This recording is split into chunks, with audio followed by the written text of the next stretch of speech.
Des brutes lui ont agrippé le bras pour lui faire peur, elle lui a cassé le coude en pleine marche. Léa Dubois avait perfectionné l'art de l'invisibilité au lycée Henri IV. Avec sa silhouette fine, ses lunettes surdimensionnées et son habitude de laisser ses cheveux bruns tomber en avant pour cacher son visage, elle se déplaçait dans les couloirs bondés comme un fantôme. Ses vêtements étaient toujours propres, mais jamais à la mode, choisis davantage pour leur capacité à la fondre dans le décor que pour affirmer quoi que ce soit. Elle avait été transférée à Henri IV il y a 3 mois, lorsque son père, militaire, avait reçu de nouvelles affectations, et elle avait espéré que cette fois serait différente. Ce ne fut pas le cas.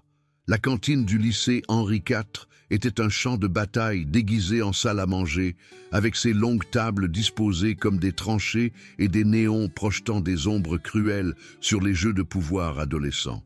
Léa était assise seule à l'extrémité d'une table près de la sortie de secours, mangeant méthodiquement son sandwich tout en lisant un livre de poche usé. Elle avait appris à manger vite et discrètement, finissant avant que quiconque ne remarque sa présence. « Regardez ce qu'on a là !» lança une voix dégoulinant d'un charme fabriqué. Les épaules de Léa se tendirent sans qu'elle lève les yeux. Elle reconnut la voix de Maxime Leclerc, le roi autoproclamé de la cruauté à Henri IV. Maxime était tout ce que Léa n'était pas. Grand, large d'épaules, avec le genre d'assurance fanfaronne qui vient du fait de ne jamais avoir à remettre en question sa place dans le monde. Ses cheveux châtains étaient toujours parfaitement coiffés et ses vêtements respiraient une désinvolture coûteuse. Maxime s'approcha avec son entourage habituel. Théo Martin, son fidèle lieutenant aux yeux morts et aux poings rapides, et Chloé Garnier, dont la beauté n'avait d'égal que son talent pour la guerre psychologique. Ils se déplaçaient dans la cantine, comme des requins sentant le sang dans l'eau, et aujourd'hui, Léa saignait. « Allô, la bizarre !» dit Maxime en claquant des doigts à quelques centimètres du visage de Léa. « Je te parle ?»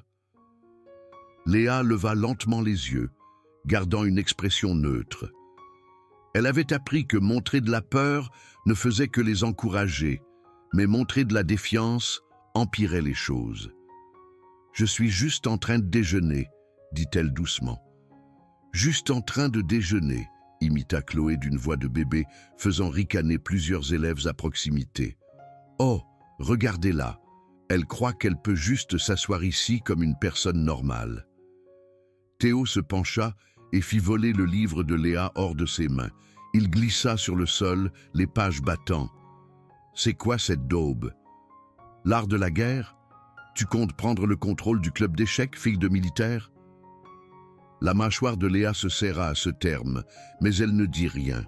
Elle se leva pour récupérer son livre, mais la main de Maxime jaillit, se pressant contre sa poitrine et la repoussant sur sa chaise. « J'ai dit que tu pouvais bouger ?» La cantine était devenue plus silencieuse, les autres élèves sentant le drame, mais prenant garde de ne pas s'impliquer. Les yeux de Léa parcoururent la pièce à la recherche d'un professeur ou d'un adulte qui pourrait intervenir. Madame Dubois, la surveillante, était absorbée par son téléphone à l'autre bout de la pièce, inconsciente de la scène qui se déroulait. « S'il vous plaît, » dit Léa, sa voix à peine plus forte qu'un murmure. « Je ne veux pas d'ennui. »« Trop tard pour ça, » dit Maxime, son sourire devenant prédateur. Il attrapa le plateau de Léa et l'inclina légèrement, laissant sa pomme rouler et rebondir sur le sol. Oups, les mains en beurre. Ce que Maxime et ses amis ne savaient pas, c'est que Léa Dubois avait été formée par l'un des opérateurs des forces spéciales les plus décorés de l'armée. Son père, le colonel Jean Dubois, lui avait enseigné le Krav Maga, le jiu-jitsu brésilien et des techniques de combat que la plupart des gens ne voyaient que dans les films. Mais son père lui avait aussi appris autre chose, la discipline. « La violence est un outil de dernier recours, » disait-il toujours. « Un guerrier intelligent choisit ses batailles. » Alors Léa endura. Elle nettoya son déjeuner éparpillé, ignora les rires et se promit que cela aussi passerait. Elle avait survécu à 4 écoles différentes en 6 ans. Elle pouvait survivre à Henri IV. Mais le harcèlement ne fit qu'empirer. L'incident suivant se produisit dans le couloir entre la 2e et la 3e heure de cours. Léa se rendait à son cours de chimie lorsqu'elle sentit quelqu'un la heurter délibérément à l'épaule, assez fort pour la faire tomber à la renverse. Ses livres se sont éparpillés sur le sol ciré et elle entendit la voix de Maxime derrière elle. « Fais attention où tu vas, la tarée !» Les élèves enjambaient ces livres tombés comme s'il s'agissait d'obstacles à éviter. Quelques-uns les ont même fait rouler plus loin dans le couloir. Léa ramassa ses affaires en silence, le visage brûlant d'humiliation. Elle pouvait sentir des dizaines de paires d'yeux sur elle, mais personne ne lui proposa de l'aider. En cours de chimie, elle trouva son poste de travail vandalisé. Quelqu'un avait écrit « perdante » au marqueur permanent sur la couverture de son cahier. Sa partenaire de laboratoire, une fille discrète nommée Camille Moreau, lui lança un regard compatissant, mais ne dit rien. Léa comprenait. S'impliquer signifiait devenir une cible. Le schéma se poursuivit pendant des semaines. Maxime et sa bande semblaient s'être donnés pour mission personnelle de tourmenter Léa. Ils apparaissaient quand elle s'y attendait le moins. Toujours quand aucun professeur n'était dans les parages, toujours avec juste assez de témoins pour maximiser son humiliation. Il la coinçait à la bibliothèque, lui murmurant des commentaires cruels sur son apparence jusqu'à ce qu'elle s'enfuie aux toilettes. Il la suivait jusqu'au parking après l'école, faisant des commentaires bruyants sur son papa militaire et sur le fait qu'il lui avait appris ou non à tuer des gens. Ils ont même recruté d'autres élèves, transformant son isolement en un divertissement à l'échelle de l'école. Malgré tout, Léa resta silencieuse. Elle allait en cours, faisait ses devoirs et essayait de devenir encore plus invisible. Mais tous les soirs, elle s'entraînait. Dans le garage de leur logement de fonction, elle effectuait des exercices de combat avec une précision méthodique. Ses mouvements étaient fluides, puissants et d'une précision mortelle. Elle pouvait casser des planches à main nue, exécuter des projections qui feraient voler un adulte et frapper avec une force suffisante pour neutraliser un adversaire en quelques secondes. Mais elle se retenait. Les mots de son père résonnaient dans son esprit. La personne la plus forte dans la pièce est souvent celle qui choisit de ne pas se battre. Tout a changé un mardi de novembre. Léa avait été chargée de travailler avec Camille Moreau sur un projet de chimie. Camille était l'une des rares élèves à ne pas avoir participé activement au harcèlement, et au fil de leur partenariat, elles avaient développé une amitié timide. Camille était gentille, intelligente et sincèrement intéressée par les pensées et les opinions de Léa. Pour la première fois depuis son arrivée à Henri IV, Léa avait l'impression d'avoir trouvé quelqu'un qui la considérait comme plus qu'une cible. Elles marchaient ensemble vers l'aile scientifique lorsque Maxime et sa bande les ont interceptés. Le couloir était presque vide. C'était le bref intervalle entre le déjeuner et la 5e heure de cours, lorsque la plupart des élèves étaient soit en classe, soit attardés à la cantine. « eh bien, dit Maxime, se positionnant directement devant elle. « Regardez qui s'est trouvé une amie. » Camille se rapprocha instinctivement de Léa. « On va juste en cours, dit-elle, la voix tremblant légèrement. « Je ne te parlais pas à toi, rétorqua Maxime. Ses yeux se fixèrent sur Camille avec un regard calculateur qui fit froid dans le dos à Léa. « En fait, Camille, j'y pensais. Tu es trop jolie pour traîner avec des déchets comme ça. » Théo et Chloé les flanquèrent, bloquant leur chemin vers l'aile scientifique. D'autres élèves commencèrent à remarquer l'agitation, formant un cercle lâche autour de la confrontation. « Laissez-nous tranquilles, » dit Camille, mais sa voix se faisait de plus en plus faible. Maxime l'ignora, se concentrant sur Léa. « Tu sais ce que je pense ? Je pense que tu utilises Camille ici. Tu l'as fait te plaindre pour qu'elle fasse tes devoirs. C'est assez pathétique, même pour toi. »« Ce n'est pas vrai, » protesta Camille, mais Maxime la coupa. « Camille, ma chérie, tu n'as pas besoin de la défendre. Tout le monde sait ce qu'elle est. » La voix de Maxime résonna dans le couloir, s'assurant que tous les élèves pouvaient entendre. « Son père est un tueur de bébés et elle n'est qu'une petite bizarre qui torture probablement des animaux pendant son temps libre. » Les mains de Léa se serrèrent en poing, mais elle se força à rester calme. Allons-y, Camille, on va juste les contourner. Mais alors qu'elles essayaient de passer, Maxime fit son erreur fatale. Il tendit la main et attrapa le bras de Camille, sa prise étant assez forte pour laisser des marques. J'ai dit que je n'avais pas fini de parler. Camille grimaça de douleur et quelque chose se brisa à l'intérieur de Léa.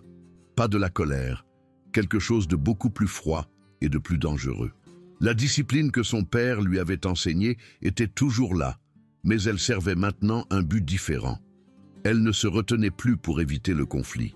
Elle calculait la manière la plus efficace d'y mettre fin. « Lâche-la », dit Léa, sa voix parfaitement calme. Maxime rit, sa prise sur le bras de Camille se resserrant. « Ou quoi? Tu vas le dire à ton papa ?»« Je vais te le demander une dernière fois », dit Léa en se rapprochant. Sa posture avait subtilement changé. Son poids s'était déplacé sur l'avant des pieds. Ses épaules étaient détendues, mais prêtes. « Lâche-la. »« Fais-moi le faire, » dit Maxime, et il tendit la main vers Léa avec sa main libre. Il n'a rien vu venir. La réaction de Léa fut instantanée et chirurgicale. Elle attrapa le poignet de Maxime alors qu'il la saisissait, ses doigts trouvant le point de pression précis qui causerait le maximum de douleur. Dans le même mouvement, elle entra dans son espace et enfonça son coude vers le haut dans son plexus solaire. Le souffle quitta Maxime dans un sifflement, et sa prise sur Camille se relâcha. Mais Léa n'avait pas fini. Alors que Maxime se pliait en deux, haletant, elle maintint sa prise sur son poignet et se plaça derrière lui. D'un mouvement rapide et précis, elle hyperextendit son articulation du coude. Le bruit des ligaments qui craquaient emplit le couloir, suivi du cri de douleur de Maxime. L'ensemble de la confrontation dura moins de 5 secondes. Maxime s'effondra à genoux, berçant son bras blessé. Théo s'avança, mais s'arrêta lorsqu'il vit le regard dans les yeux de Léa. Pour la première fois, les gens voyaient au-delà de son extérieur discret la guerrière entraînée qui se cachait en dessous. « Théo, » dit Léa calmement, « je réfléchirai très attentivement à ta prochaine action. » Théo était plus grand que Maxime, et il n'avait jamais reculé devant un combat de sa vie. Mais quelque chose dans le ton de Léa, dans la façon dont elle se tenait parfaitement équilibrée et prête, le fit hésiter. Dans ce moment d'hésitation, il vit ce que Maxime avait manqué. Léa n'avait pas peur. Elle n'avait jamais eu peur. Elle avait choisi de ne pas se battre. « Tu m'as cassé le bras !» haleta Maxime depuis le sol. « Non !» dit Léa, ne quittant pas Théo des yeux. « J'ai hyper extendu ton coude. Il guérira dans quelques semaines si tu le glaces et que tu ne fais rien de stupide. » Elle fit une pause, laissant ses mots s'enfoncer. « Mais si tu touches encore Camille, si tu touches encore qui que ce soit, je te montrerai ce que c'est qu'un bras cassé. » Chloé était devenue pâle, se pressant contre les casiers. Le cercle d'élèves s'était agrandi, mais ils étaient complètement silencieux. Tout le monde regardait la fille qui venait de démanteler le tyran le plus craint de leur école, avec une précision clinique. Camille regarda Léa avec un mélange de crainte et d'inquiétude. « Léa, ça va ?» La question sembla sortir Léa de son état d'esprit de combat. Elle regarda autour d'elle les visages qui les entouraient, certains choqués, certains effrayés, certains admiratifs. Elle réalisa qu'en défendant Camille, elle s'était complètement révélée. Il n'y avait plus de retour en arrière vers l'invisibilité maintenant. « Ça va ?» dit-elle, offrant à Camille un petit sourire. « Tu as mal ?»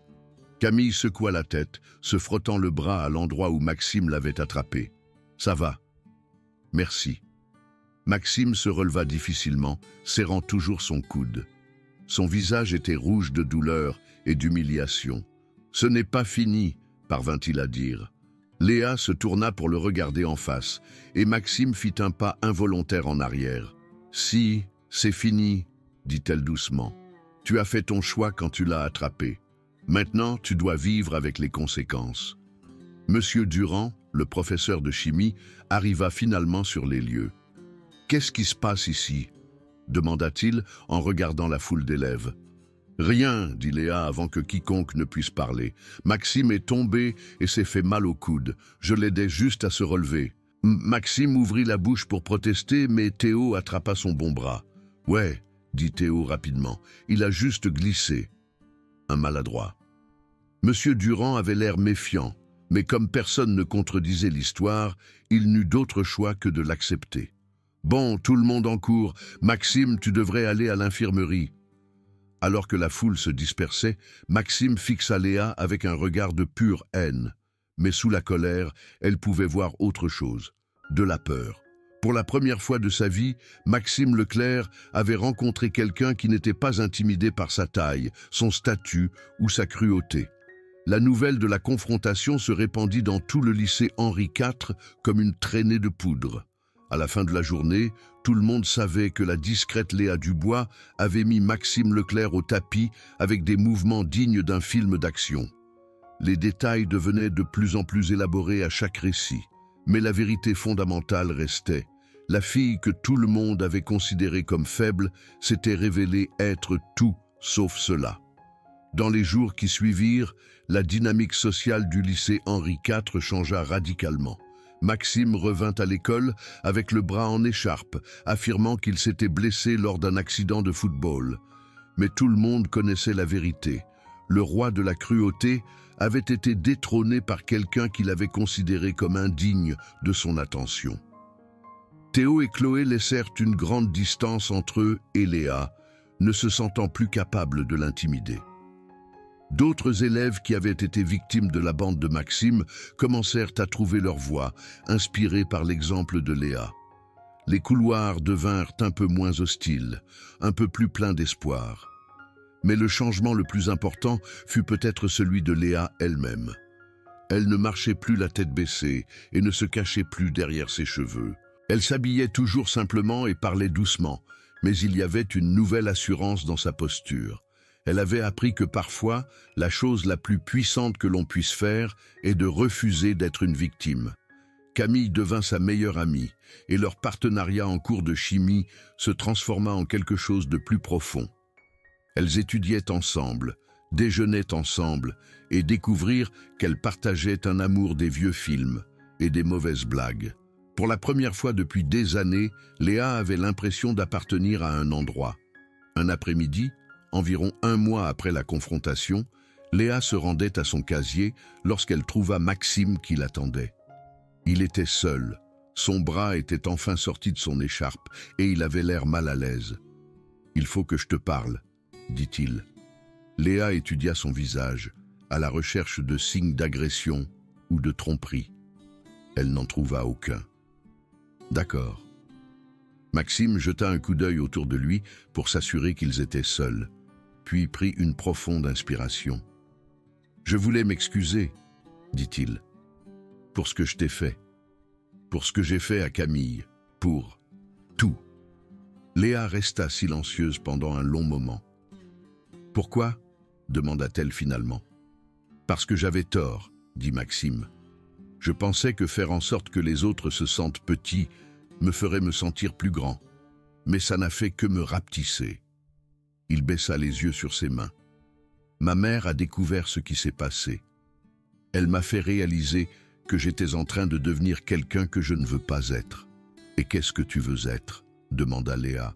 Maxime croisa son regard. « Mieux que ce que j'étais. » Léa acquiesça lentement.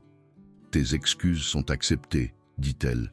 Mais Maxime, oui, si tu blesses encore quelqu'un, si tu fais ressentir à quelqu'un ce que tu m'as fait ressentir, je finirai ce que j'ai commencé dans ce couloir, et la prochaine fois, je ne me retiendrai pas. » Maxime déglutit difficilement. « Je comprends. » Alors qu'il s'éloignait, Léa réfléchit à tout ce qui avait changé. Elle était venue au lycée Henri IV en essayant d'être invisible, en espérant éviter les conflits, en évitant d'être remarquée. Mais parfois, avait-elle appris, la seule façon de trouver la paix est d'être prêt à se battre pour elle. Elle pensa aux paroles de son père. Un guerrier intelligent choisit ses batailles. Elle avait choisi la sienne, et ce faisant, elle avait découvert que la force ne résidait pas dans la capacité de blesser les autres, mais dans le courage de protéger ceux qui ne pouvaient pas se protéger eux-mêmes. La sonnerie retentit, signalant la fin d'une nouvelle journée au lycée Henri IV. Léa ramassa ses livres et se dirigea vers la sortie. où Camille l'attendait avec un sourire et une blague sur leur devoir de chimie. Alors qu'elles marchaient ensemble vers le parking, Léa réalisa qu'elle n'essayait plus d'être invisible. Elle était exactement là où elle devait être, vue, respectée et sans peur. La tempête silencieuse avait trouvé sa voie, et le lycée Henri IV ne serait plus jamais le même.